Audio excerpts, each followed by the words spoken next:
37. Never. Tears tracked down Emilia's cheek, dropping into her pillow.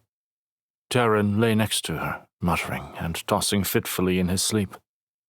It didn't take a vow to the Order to know he was slipping away.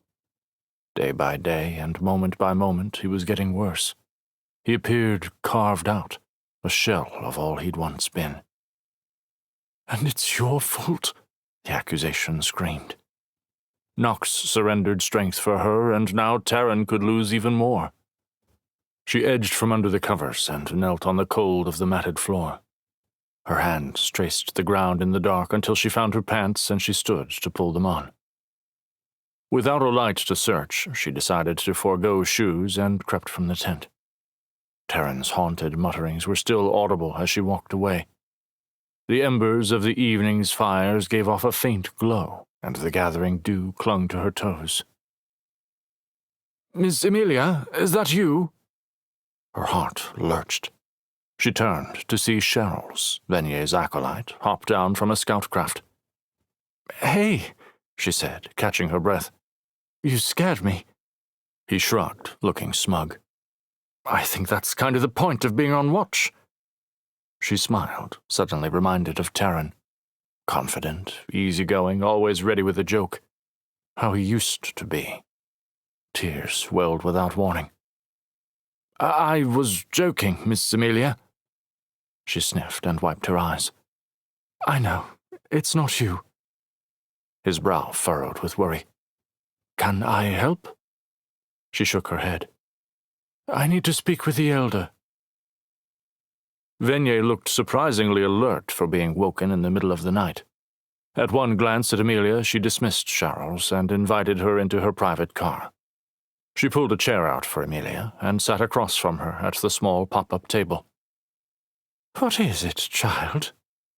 Emilia coughed, choking on the sob building in her throat. "I'm losing him." Venier nodded, mirroring Emilia's sorrow with glassy eyes of her own. "I know. I felt as much when I talked with him earlier." "Can't you do something?" "Do what, dear? I cannot release him from his oaths. That is his choice alone." Emilia slumped back in the chair. "But you're an elder. Can't you intervene so the sky doesn't reclaim her strength?" Venier folded her hands in her lap with a sigh. "It's not that easy. When a bond is broken, it is irredeemable. Oaths hold consequence by their very nature, and, once broken, the agreed price must be paid." An uncomfortable twist stirred in Emilia's chest. "Price? The cost of any breach for an avowed is the loss of their primary oath." "Change the price," Emilia pressed. "You want to change things? Start here." Venier met her eyes. "I wish I could, but this is at the very foundation of the Order of the Sky, and it exists for a good reason. We cannot have individuals running around with the power of God answering to no one." "Do they not answer to the sky?" Venier grimaced. "The simple answer is yes, of course they do. An avowed who disregards the will of the sky will be stripped of their power. We cannot measure or control how or when the will of the sky will intervene." "Then don't intervene." "The Order could not rule with such wind-swept ideals." The older woman met Emilia's eyes and gave a gentle smile. "We are getting to the deep matters here, my dear, that acolytes spend years learning and debating. Answers to this question define if you believe the sky is a divine being or an elemental force. It doesn't change the fact that if Terran breaks his oaths of loyalty to the Order or the sky, he will be stripped of his power. It is the mystical cause and effect." She couldn't even imagine the toll such an act would have on Terran. It had been hard enough on Nox, but he'd chosen it. To have his gift ripped from him would devastate Terran. Worse than losing his mind? Emilia's eyes filled with tears. Is there truly nothing we can do for him? I thought you said I could help. There is another oath he could lay down, Beignet said gently. Emilia's eyes snapped up to meet the older woman's. Our bond? I'm trying to help him. I can't abandon him. It's the root of his deepest conflict. You hold his loyalty rather than the Order. A cold numbness radiated through Emilia's limbs. Have you ever heard the saying, the power comes in the taking? Emilia shook her head. It's in reference to the oaths.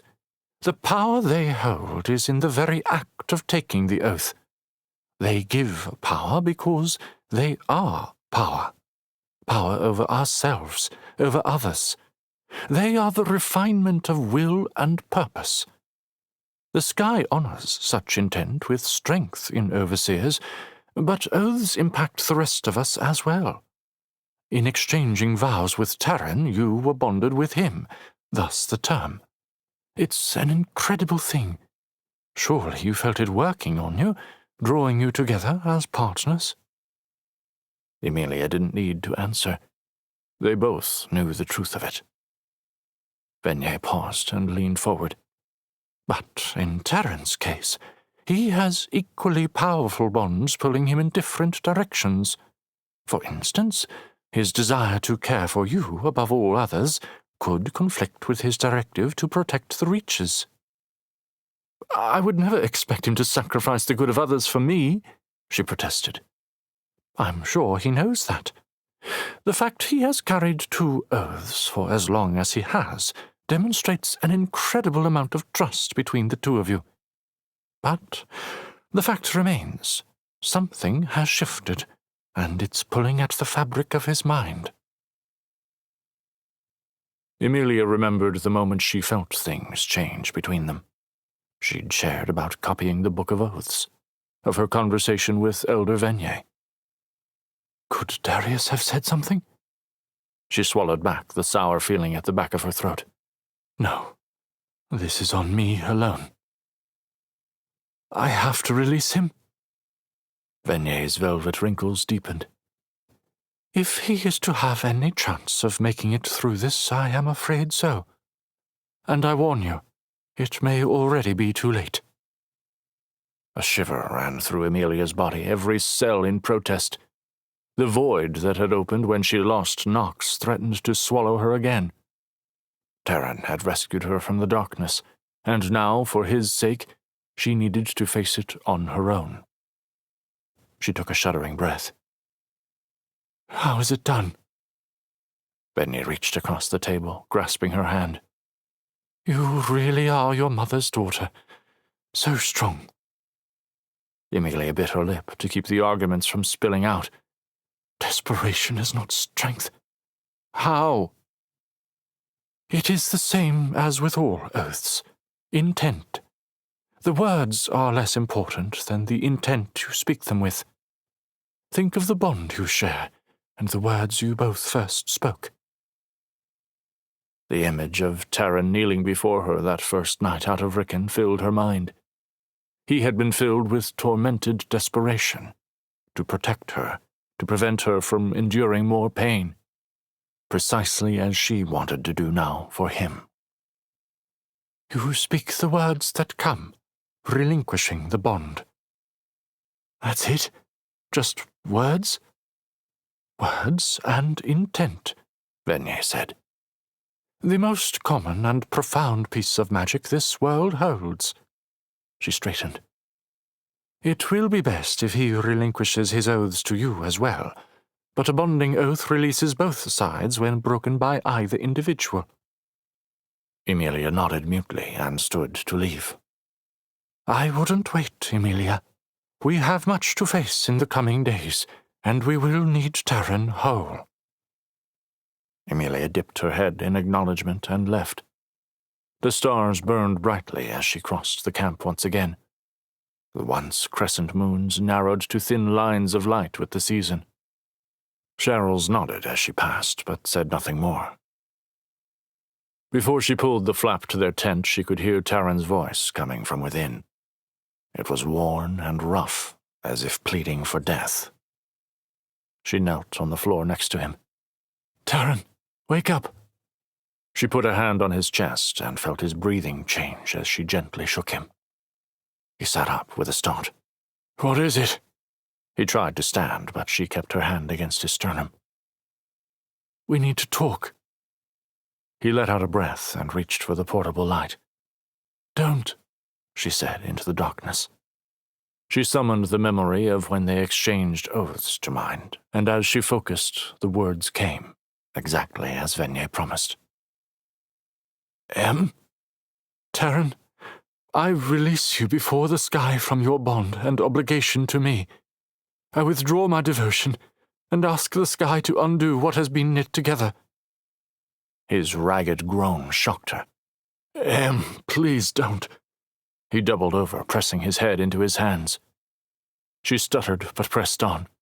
"Taran, I reject your covering from both earth and sky. Return to your first oaths. You are your own once again." If a trickle of warmth had initially bound them, barbs of ice lanced through her chest with her final words. "Why?" he croaked. "I will not let you be broken for me. You must renounce your bond." She held back a sob. "Never." Even as he said the word, his grip on her hand loosened and he collapsed sideways into her, unconscious. "Taran!" she screamed, shaking him. He didn't flinch. She laid him back and pressed an ear to his chest. "Taran, wake up!" His heart beat, but at an exaggeratedly slow rate. "Miss Amelia?" Charles called from outside the tent. "Is everything okay?